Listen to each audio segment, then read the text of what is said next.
गुरु प्यारी साथ संगत, बहुत खुश घड़ी है आज आपके इस गांव में, आपके घर में इतना सुंदर सत्संग का आयोजन हो रहा है। धर्म चर्चा, आध्यात्म और प्रभु भक्ति के इस बड़े सुंदर मार्ग में आप और हम अपने जीवन को सार्थक कर रहे हैं। गुरु की हमारे और आपके जीवन में क्या आवश्यकता है और कैसे हम उससे पूरा लाभ ले पाएंगे, इस बात को जानना बहुत जरूरी है।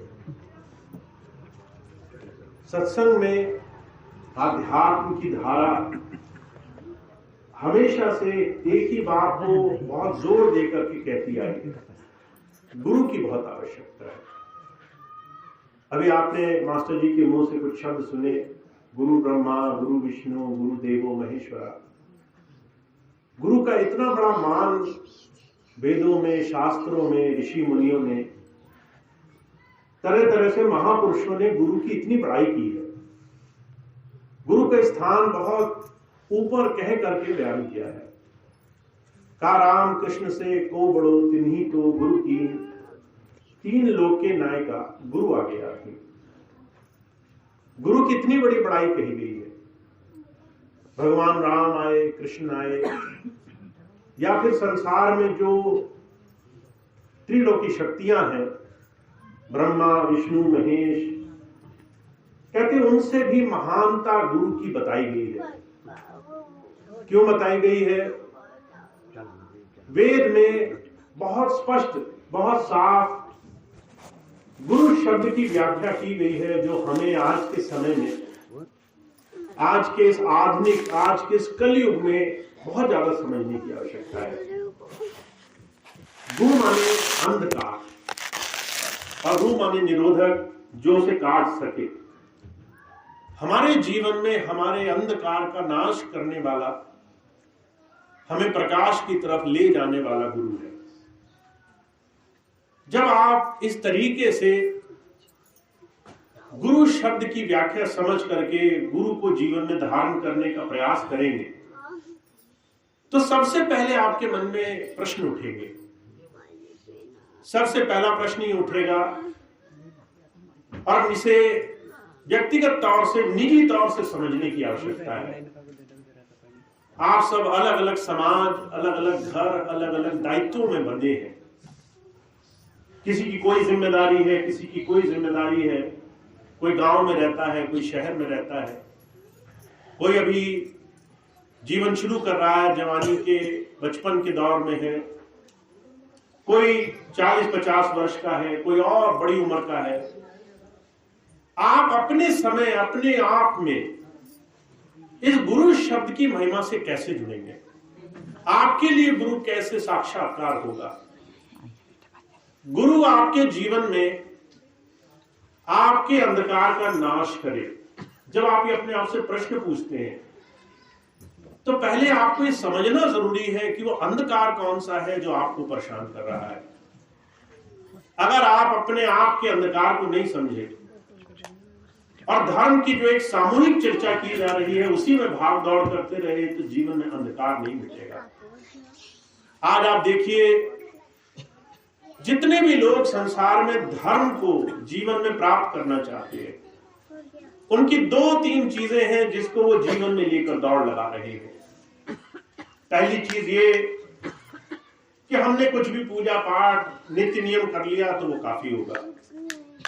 हमने घर में एक मंदिर बनाया, ये गांव में एक मंदिर है, या हमारे क्षेत्र में एक मंदिर है, हम वहां तक चले गए, वहां तक 2, 4, 10 मिनट गुजार कर चले आए, तो हमने मान लिया कि गुरु भक्ति हो गई। पर अंधकार क्या है ये नहीं समझा है। वो अंधकार कौन सा है जिसमें गुरु भक्ति की सच में कमाई की आवश्यकता है। हमने जैसे ही उस पूज्य स्थलों पर गए तो हमने एक इच्छा रखी मन में, और आंखें बंद करी, फट से प्रार्थना करी। प्रार्थना स्वार्थ से भरपूर थी। हमने आंखें बंद करी, कहा हे ईश्वर, हे परमात्मा, मेरा ये काम बन जाए। और काम बनने के साथ साथ कई बार उसमें हमने शर्त भी लगा दी, कई बार उसमें रिश्वत भी शामिल करी। रिश्वत जानते हैं किसे कहते हैं? ये काम हो जाएगा तो ये देंगे, ये काम हो जाएगा तो ये दक्षिणा देंगे। मेरे पास एक माता आई, सत्संग का जिक्र है, वो आई मेरे पास, कहने लगी भैया जी बच्चे सरकारी नौकरी के लिए कोशिश कर रहे हैं, बहुत एग्जाम दे चुके हैं, उम्र गुजरती जा रही है, आप ऐसी कृपा करो कि इसकी नौकरी लग जाए, सरकारी नौकरी हो जाए इसकी। और साथ में एक बात कही उन्होंने, अगर ऐसा आप कर दें तो इसकी पहले महीने की तनख्वाह आपको मैं सेवा में दूंगी। अब मैंने ये बात सुनी उसकी, मैंने कहा आप मुझसे कहती हो कि मैं आपके बच्चे की सरकारी नौकरी लगवा दूं, मेरी ही कोशिश से इसकी सरकारी नौकरी लगने वाली है, यानी कि इसके जीवन भर की जो तनख्वाह है उसके लिए मेरे प्रयास होंगे, सारा जीवन इसे जो सरकारी तनख्वाह मिलेगी वो अगर मैं इसे दिला सकता हूं और उसके बाद तुम मुझे 1 महीने की तनख्वाह दान में दे जाओगी, तो ये कौन सी बहुत बड़ी बात हुई। अगर हम ही सब कुछ देने वाले हैं और उसमें से थोड़ा सा तुम हमें वापस करोगे तो बड़ा घाटे का काम हो गया। जो सारी चीजें प्रभु देता है, ईश्वर देता है, हम उसी में से उसको दे करके उपकार जताते हैं, हम इसी को भक्ति मानते हैं, हम इसी को प्रार्थना, हम इसी को आज के समय में परमात्मा से जुड़ना मानते हैं। गुरु इस बात का खंडन करना चाहता है। पहली चीज गुरु जी हमें बताना चाहते हैं कि हम क्या हैं, इस बात को हमें समझ लेना चाहिए। हम अगर आज अपने जीवन को देखें तो हम संसार में तन से, मन से, धन से, संसार की बड़ी ऐसी स्थिति में है जहां पर हमें संतोष नहीं है। का कोई तन दुखी, कोई मन दुखी, कोई चित्त उदास, एक एक दुख सबन को सुखी संत का दास। पहले हमें अपनी स्थिति देखनी चाहिए, क्या हम सुखी हैं? अगर हम सुखी नहीं है तो हमें दुख किस बात का है? हो सकता है शरीर में रोग लगा हो सकता है मन में बेचैनी हो, इच्छाएं हो पूरी नहीं हो रही, चाहते कुछ हैं उसके बिल्कुल नजदीक नहीं पहुंच पा रहे हैं, हो सकता है समाज में इज्जत सम्मान नहीं है, हो सकता है बहुत सी ऐसी चीजें जो हमारी इच्छाओं में थी उसका कहीं दूर दूर तक ठिकाना नहीं नजर आ रहा है। दुख हमें अपने जीवन में है और उसका एक इलाज हम समझ रहे हैं कि ईश्वर होगा, ईश्वर दया करेगा, यानी वो ऊपर है, हम नीचे हैं, हम अधीन हैं, हम दरिद्र हैं, हम ऐसी स्थिति में हैं जहां हम शर्त रखने की स्थिति में नहीं है। हम उस परमात्मा से ये नहीं कह सकते कि हम ये देंगे तो तुम हमारा उपकार करो। ये बात समझनी जरूरी है। अगर ये अहंकार, ये मैं का अहंकार नहीं गया कि मैं कुछ कर सकता हूं, तब तक उस प्रभु से कुछ हासिल नहीं होगा, तब तक हम उस प्रभु के मांगने के योग्य भी नहीं बनेंगे। संत आते हैं, गुरु आते हैं, पहले हमें समझाना चाहते हैं। स्वामी रामकृष्ण परमहंस थे, उनके जीवन की घटना आती है। एक बार आप और हम जैसे बहुत प्रेमियों में से ही किसी प्रेमी के मन में विचार आया, स्वामी जी तो बड़े सिद्ध पुरुष हैं, इनसे मैं अपनी एक प्रार्थना करूंगा। और वो स्वामी रामकृष्ण परमहंस के पास गया, कहने लगा महाराज मैं बहुत थक गया, आपका बड़ा नाम सुना है, आपसे प्रार्थना करनी है। स्वामी जी से उसने प्रार्थना करी, कहने लगा आप मेरी एक इच्छा पूरी कर दें, मैं परमात्मा पाना चाहता हूं। अब स्वामी रामकृष्ण परमहंस थे, कहने लगे तुम्हारी ये इच्छा पूरी नहीं हो सकती। अब हम और आप अगर कहीं जाएं, चाहे कहीं भी जाएं और ये मन में इच्छा लेकर जाएं कि हमारे काम पूरे हो जाए, और सामने कोई भी हो, चाहे वो गुरु जी हो, चाहे सिद्ध पुरुष हो, चाहे संत हो, जब आप उनसे कुछ मांगे तो आपके मुंह पर फौरन मना कर दे ये नहीं हो पाएगा, तो बड़ा बुरा लगता है। हम इच्छाएं तो लेकर जाते हैं पर हमारी अपेक्षाओं में हमारा अहंकार शामिल होता है। तुमने हमारी बात नहीं मानी तो हम कहीं और चले जाएंगे। हमने रास्ते पे रास्ते बना रखे हैं, विकल्प पे विकल्प खोज रखे हैं। हमारे पास तो न जाने कितने ठिकाने हैं, यहां नहीं होगा तो वहां चले जाएंगे, वहां नहीं होगा तो वहां चले जाएंगे। जब तक मन इन तमाम विकल्पों से भरा रहता है, जब तक हमें लगता है संसार ये बाजार है जहां एक दुकान नहीं तो दूसरी, दूसरी नहीं तो चौथी, सामान तो मिल ही जाएगा। जब तक हम मन में इस तरह की धारणाओं के साथ ईश्वर को जानने की कोशिश करते हैं, तब तक हम ईश्वर के नजदीक तक नहीं पहुंचते। अब स्वामी रामकृष्ण परमहंस के पास जब गया वो व्यक्ति, उससे कहा मैं परमात्मा पाना चाहता हूं। स्वामी जी कहने लगे तुम्हें परमात्मा नहीं मिलेगा। तो उसके मन में कष्ट हुआ, पर उसने बड़ा विनम्र होकर के प्रार्थना करी, महाराज मैंने ऐसे गलत क्या पूछा, मैं तो कोई सांसारिक वस्तु नहीं चाहता, मैं तो दुनिया की चीजें नहीं चाहता। तो स्वामी जी कहने लगे चाहते तो तुम कुछ गलत नहीं, पर तुम्हारा प्रश्न गलत है। अब उसे जिज्ञासा हुई मैंने ऐसा क्या गलत मांगा। स्वामी जी कहने लगे पहले अपना प्रश्न सुनो, मैं परमात्मा पाना चाहता हूं, तुम जो पाना चाहते हो उसके आगे क्या लगा है, मैं लगा है। ये जो मैं है और परमात्मा, ये दोनों ही धाराएं एक साथ नहीं रहती हैं। कबीर साहब ने इस बात को कहा है, जब मैं था तब हरि नहीं, अब हरि है मैं नहीं, प्रेम गली अति साकरी या में दो न समाई।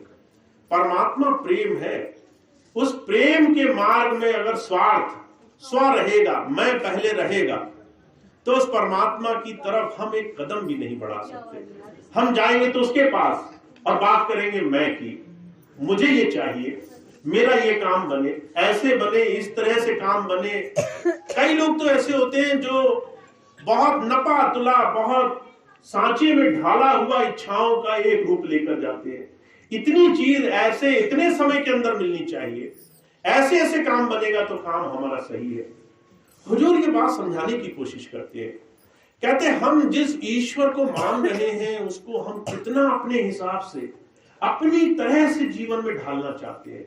हमारे तरह से चलोगे तो ईश्वर हो, वरना ईश्वर नहीं हो, वरना हम तुम्हारी भक्ति नहीं करेंगे, वरना हम तुम्हें याद नहीं करेंगे।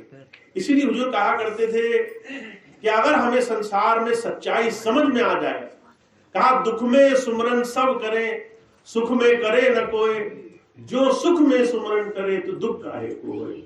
इंसान तभी सुमरन करता है उस प्रभु का जब उसे कष्ट आते हैं। आप एक इंसान ऐसा खोज कर बताओ जो खुशी में उसका सिमरन कर रहा हो।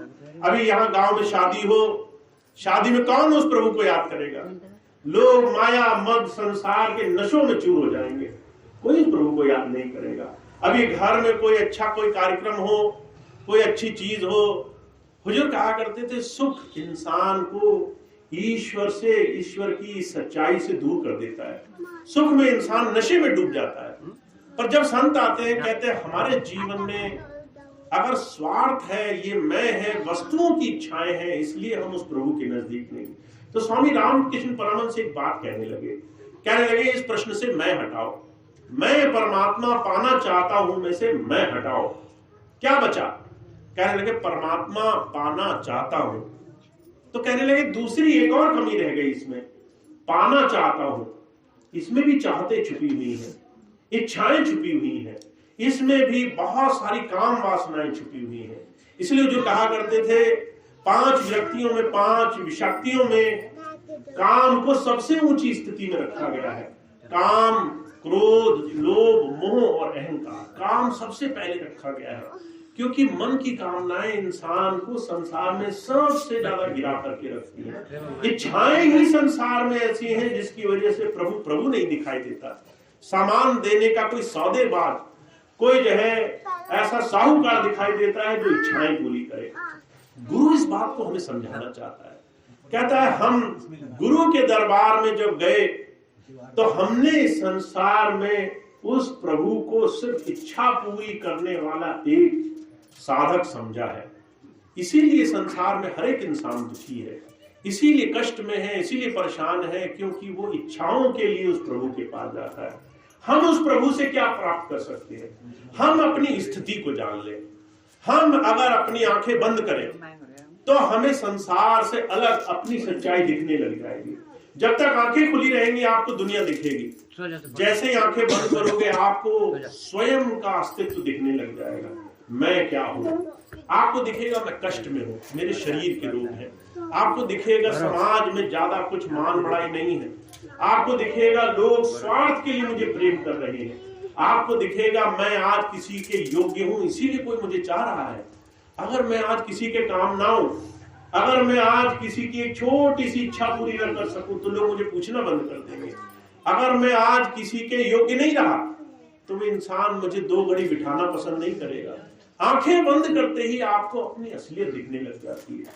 हुजूर कहा करते थे उस वक्त हमारे अंदर शरणागत भाव आ जाए, उस वक्त हमारे अंदर ये भाव आ जाए कि हम किस संसार के लिए सारा जीवन भाग रहे हैं, किस जीवन के लिए हम सारा जीवन लगा रहे हैं। इसीलिए कबीर साहब एक बात कहते हैं जिस दिन तुम्हें ये भाव नजर आता है कि हम दुखी हैं, परेशान हैं, हमें कहीं कोई रास्ता नहीं मिल रहा और मन में शरणागत भाव आने लग जाए, हमारे मन में अपनी इच्छाएं छोड़ करके हम उस प्रभु के ऊपर छोड़ने लग जाए, हम उसके आश्रय होने लग जाए, सारी दुनिया के आश्रय छोड़ने लग जाए, तब जाकर के भक्ति की शुरुआत होती है, तब जाकर के हमारे जीवन में कर्म योग बनता है। नहीं तो कर्म कांड बना रहेगा। आप आंखें मूंद करके तरह तरह के जतन तो करोगे पर प्रभु से कुछ प्राप्त नहीं कर पाओगे। तो भगवान श्री कृष्ण गीता में कहते हैं आपको जीवन में ये समझना जरूरी है कि आप कर्म कांड कर रहे हो या कर्म योग में लगे हो। कर्म तो दोनों ही जगह होंगे आपके। एक जगह आपने खूब मेहनत की, यात्राएं करी, तिलक चंदन छापे लगाए, मंदिरों में गए, उपवास किए, पर जो है उसमें आपके लिए उस प्रभु के लिए शरणागत भाव नहीं आया।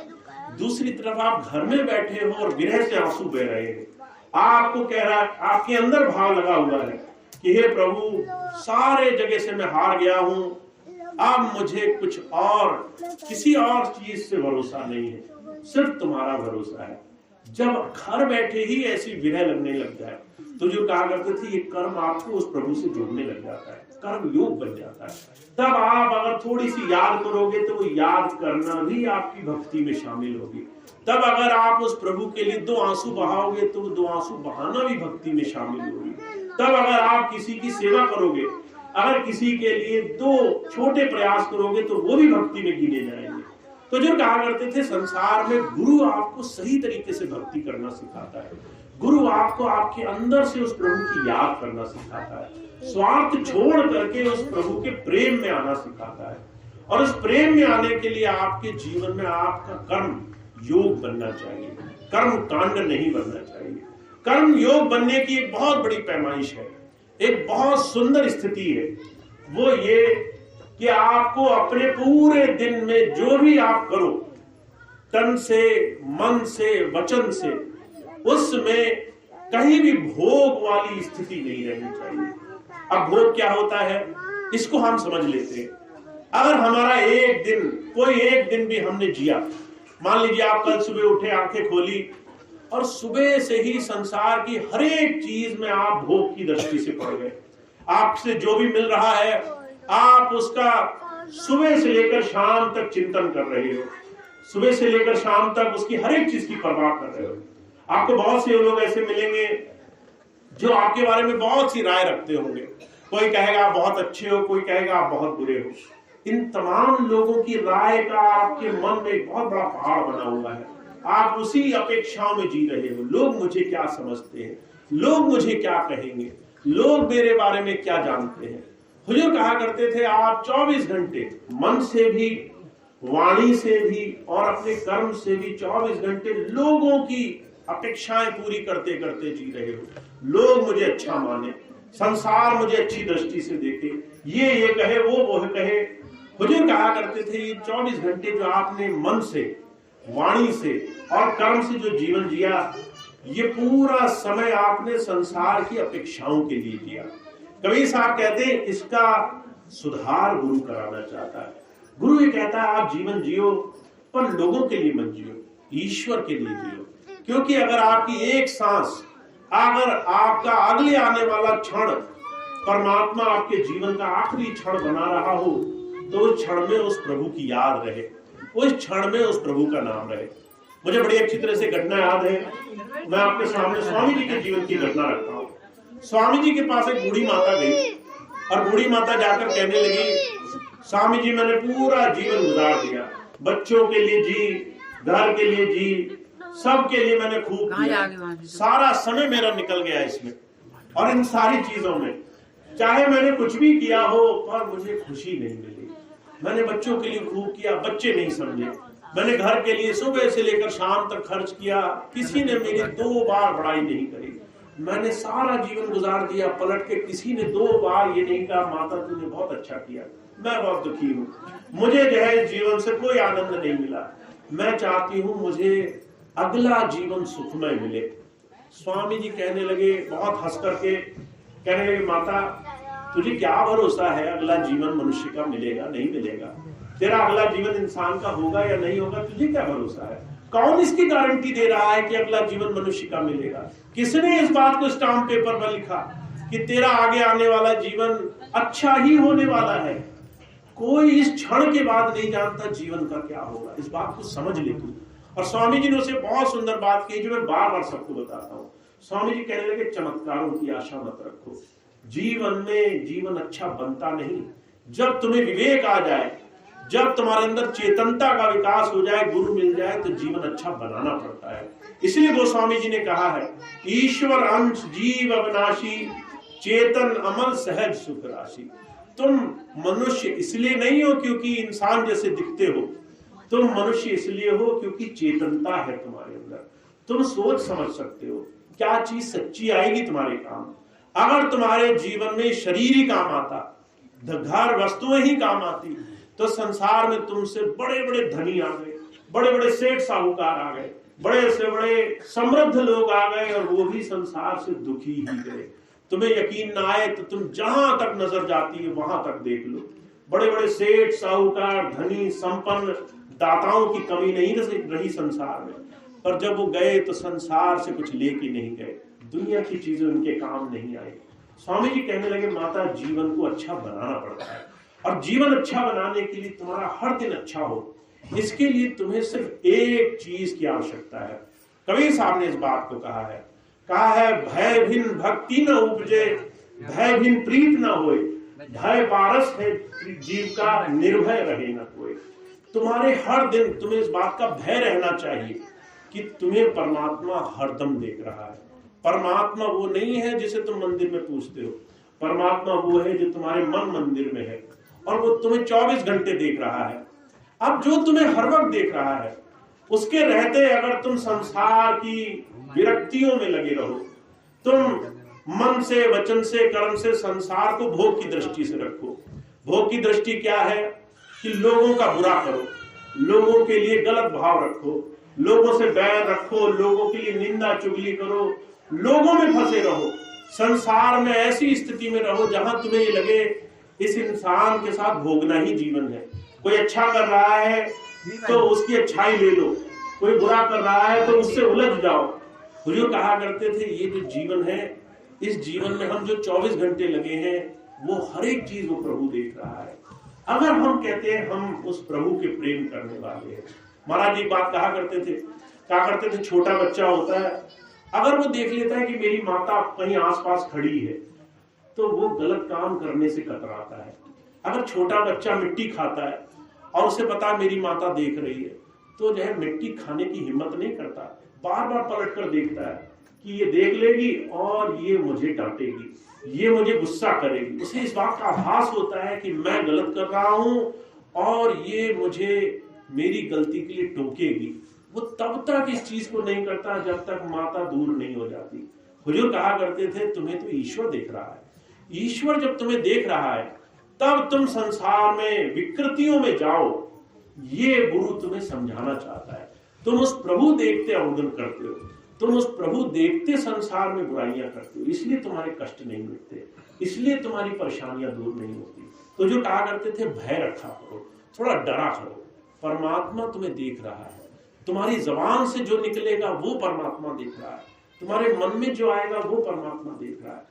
तुम इस चीज की कल्पना करके देखो, सामने वाला तुम्हें बुरा कह गया और सिर्फ अपने मन की आग बुझाने के लिए तुम ये भूल गए कि ईश्वर तुम्हें देख रहा है, तुम खुद लड़ाई में फंस गए, तुम खुद उलझन में उलझ गए, थोड़े से तनिक सुख के लिए कि मन ने ये कहा कि अब तुम पहलवान बन गए, अब तुम बहुत शेर बन गए, तुमने गाली का बदला गाली से दिया, अब तुम बहुत अच्छे बन गए। ये मन के थोड़े से सुख पाने के लिए तुमने उस परमात्मा का प्रेम जुटा दिया। तो जो कहा करते थे संत ये समझाना चाहता है, भक्ति तब होती है जब तुम मन में उस प्रभु को मानो, जब अंतरात्मा में उस प्रभु को मानो। तो जो कहा करते थे ये भय आपकी काम आएगा, ये भय भक्ति कराएगा। अगर तुमने अपने ईश्वर को सर्वत्र माना है, सर्वज्ञ माना है, सर्वशक्तिमान माना है, तो आप ये जान लीजिए आपसे कोई गलती होने से पहले अंदर से आवाज आएगी। आप कभी इस आवाज को सुनना। महाराज जी कहा करते थे जिसको वो प्रभु की प्रीति हो जाती है, उसके हर गलत काम करने से पहले अंदर वो प्रभु धीरे से आवाज देता है। अगर आपके मन में व्यभिचार आएगा, पर स्त्री पर पुरुष को देखोगे और मन में भोग भावना आएगी कि ये तो बहुत अच्छा है, इसके साथ तो मुझे भोग करना चाहिए, तो अंदर से एक आवाज आएगी तुम गलत करने जा रहे हो। अगर तुम किसी का हक मारने की कोशिश करोगे, अंदर से आवाज आएगी ये सही नहीं है। तुम अगर किसी की निंदा करोगे, अंदर से आवाज आएगी ये चीज ठीक नहीं है। उसके बाद जब तुम उस आवाज को, उस प्रभु की आवाज को नजरअंदाज कर दोगे, हुजूर कहा करते थे तब तुम काल के हाथ चले जाओगे, तब तुम मन के हाथ बिक जाओगे। तो संत बार बार हमें समझाना चाहते हैं, कहते वो प्रभु अंदर से तुम्हें आवाज देता है, वो परमात्मा, वो गुरु सत्ता तुम्हें अंदर से बार बार इशारा करती है, गलत काम मत करना, गलत चीजों में मत उलझना, पहले किया तो किया। हुजूर कृपाल सिंह जी महाराज के जीवन की घटना आती है। एक बार महाराज जी के सत्संगी में एक आदमी आया जो बड़ा व्यभिचार किया करता था, मांसाहार किया करता था, खूब मांस खा करके सुख महसूस किया करता था। महाराज जी के सत्संग में आया।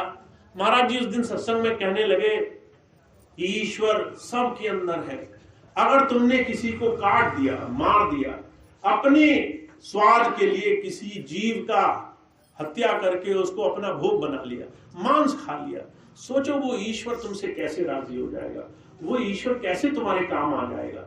जितने जितने जीवों को कष्ट देते हो अपने स्वाद के लिए, वो उतने कर्म भोगने पड़ेंगे। महाराज जी ने जब ये बात कही सत्संग में, तो उसको ये बात लग गई अंदर कि मैं इतनी भक्ति के मन में स्वांग रचता हूं और अपने स्वाद इंद्रियों से ही नहीं बचा, अभी मांसाहार, शराब, नशे, वृत्तियां यही मन में फंसी हुई हैं, भोग ही हैं, मुझे मिल जाए, मुझे मिल जाए। तो ये बात बहुत लगी उसे। महाराज जी के पास आया, आकर के रोने लगा, कहने लगा महाराज जी मैंने बहुत गलती करी, मैंने जीवन में बड़े पाप किए हैं, बड़े जीवों को दुख दिया है अपने स्वाद, अपने सुख के लिए। आप मुझ जैसे पापी को शरण में ले सकते हो क्या? मेरा भी कुछ उद्धार हो सकता है क्या? मुझे कुछ रास्ता मिल सकता है क्या? तो महाराज जी बात कहने लगे। महाराज जी कहने लगे वो प्रभु, वो ईश्वर बहुत दयावान है, वो परमात्मा सबके दुखों में उनको रास्ता देता है। बस तुम्हें अपने अंदर इस बात का संकल्प लेना पड़ेगा कि तुमने पहले जो किया सो किया, इस क्षण के बाद तुम अपना जीवन अच्छा रखोगे, इस क्षण के बाद तुम अपने जीवन का सुधार करोगे। तो संत आते हैं, वो हमें एक बात समझाना चाहते हैं, कहते हैं हमने पिछले कितने ही पाप किए होंगे, कितने लोगों का दिल दुखाया होगा, कितनों को कष्ट दिया होगा, कितनों के जीवन में स्वार्थ के लिए उनको पीछे धकेला होगा, हजारों जगह हमने सिर्फ अपना सोचा होगा। पर जो है जब तुम किसी ईश्वर की भक्ति के लिए आगे बढ़ते हो, किसी गुरु के पास जाते हो, गुरु से प्रार्थना करते हो कि मेरा सुधार होगा क्या, तो आपको संकल्प लेना पड़ता है। और वो संकल्प क्या है कि पहले जो हुआ तो हुआ, मन की वृत्तियां अब भी मुझे लालच देंगी कि तुम थोड़ी सी गंदगी कर दो, तुम थोड़ा सा संसार में लोगों की इस अंधभक्ति में उलझ जाओ, तरह तरह से लोगों के स्वार्थ में उलझ जाओ।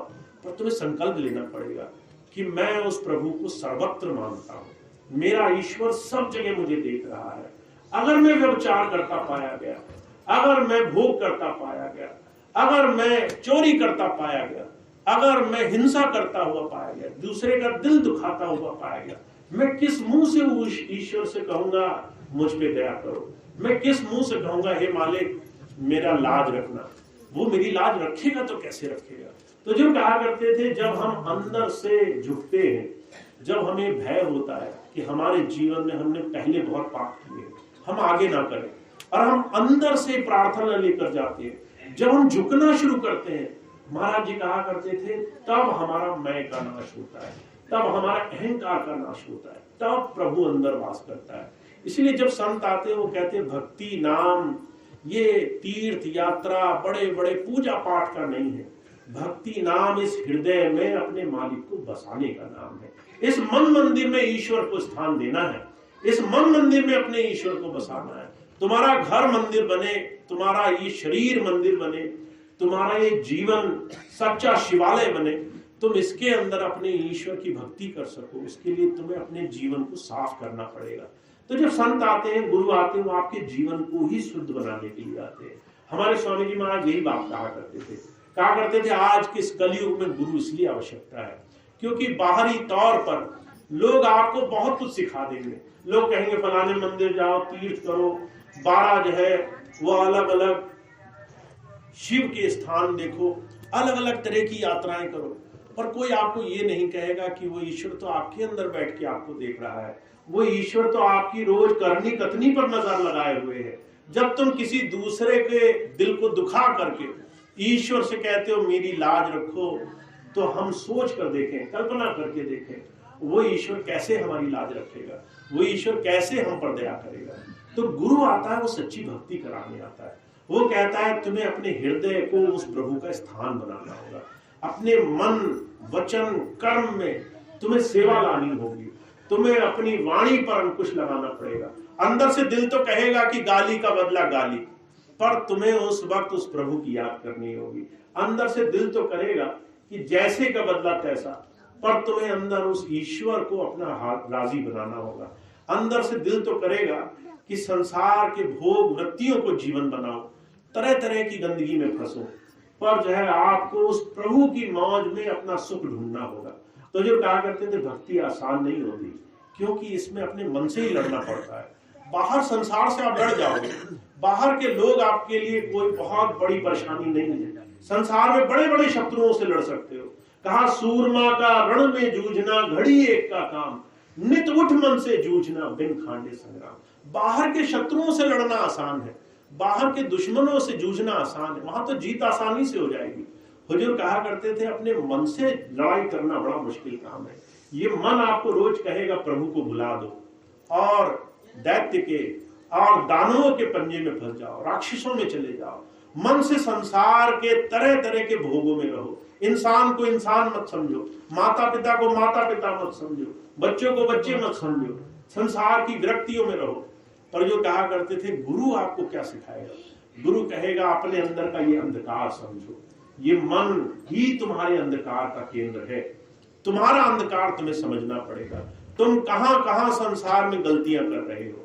तो हमारे स्वामी जी महाराज एक ही बात कहते हैं, जब आप आंखें बंद करते हो ना तो आपको अपनी असलियत दिखने लग जाती है। जब आप आंखें बंद करके 2 घड़ी मौन से बैठोगे तो आपको पता चलेगा मन क्या कर रहा है, मन की गति दिखने लगेगी, आपको मन के अंदर की स्थिति दिखेगी। कबीर साहब कहते हैं मन क्या है, कहा मन लोभी, मन लालची, मन चंचल, मन चोर, मन के चले मत चालिए, मन पलक। इस मन के अंदर लालच भरा है, ये लोभी है, लालची है, चंचलता भरी है, इसके अंदर चोरी करता है, ये व्यभिचार करता है, ये लोगों को सता करके सुख ढूंढता है। कहते ये मन ऐसी चीजों में सुख ढूंढ रहा है जहां सुख नहीं मिलेगा।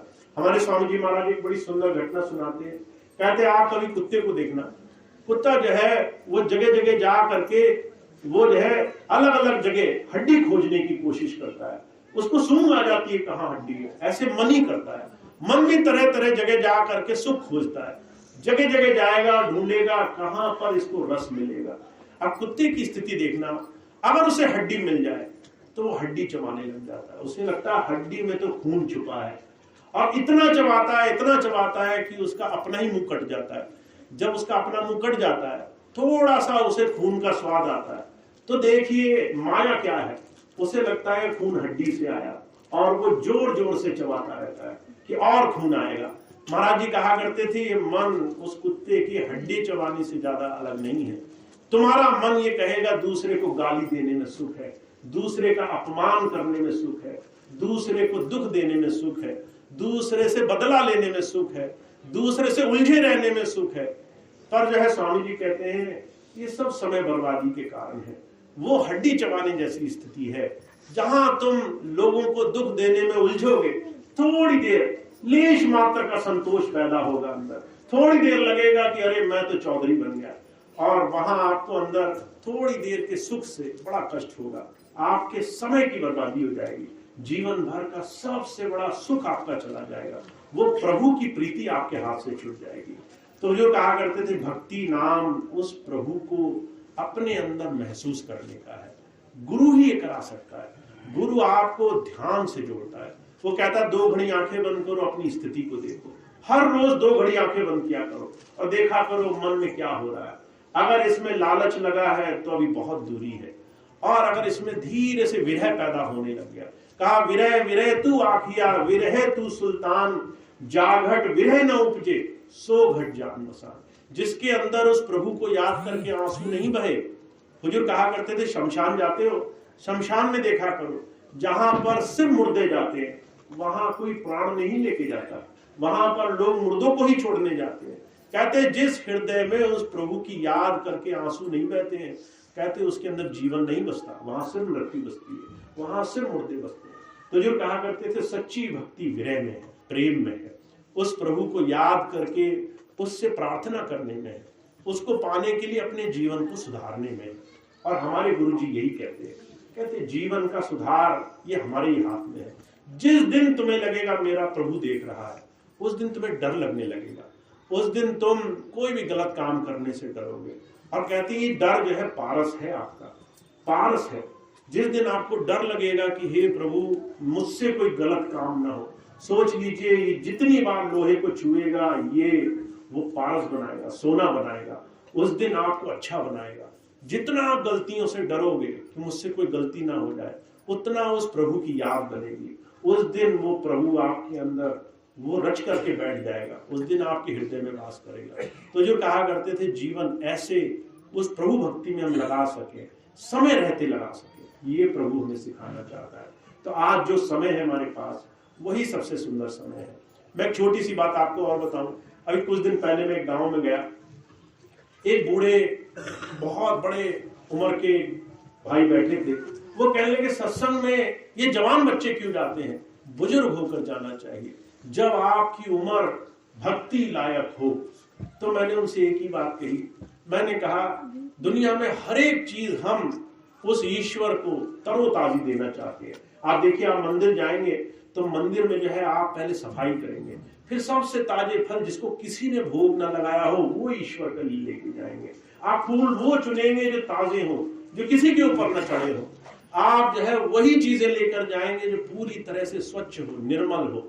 और आप कहते हैं प्रभु को हम ये सड़ा गला शरीर देंगे जो किसी योग्य नहीं रहा, जो न चल सकता है, न नाम सिमरन कर सकता है, न सोने में, न जागने में, न किसी काम में।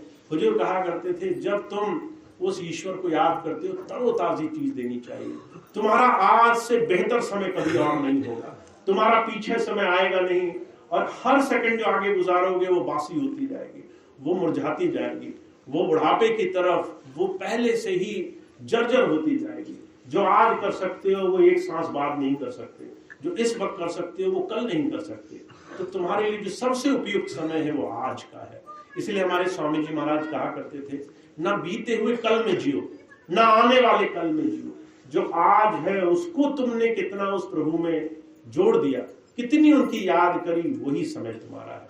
तो इसके लिए बड़ा आसान सा तरीका है, चलते फिरते याद बनाया करो।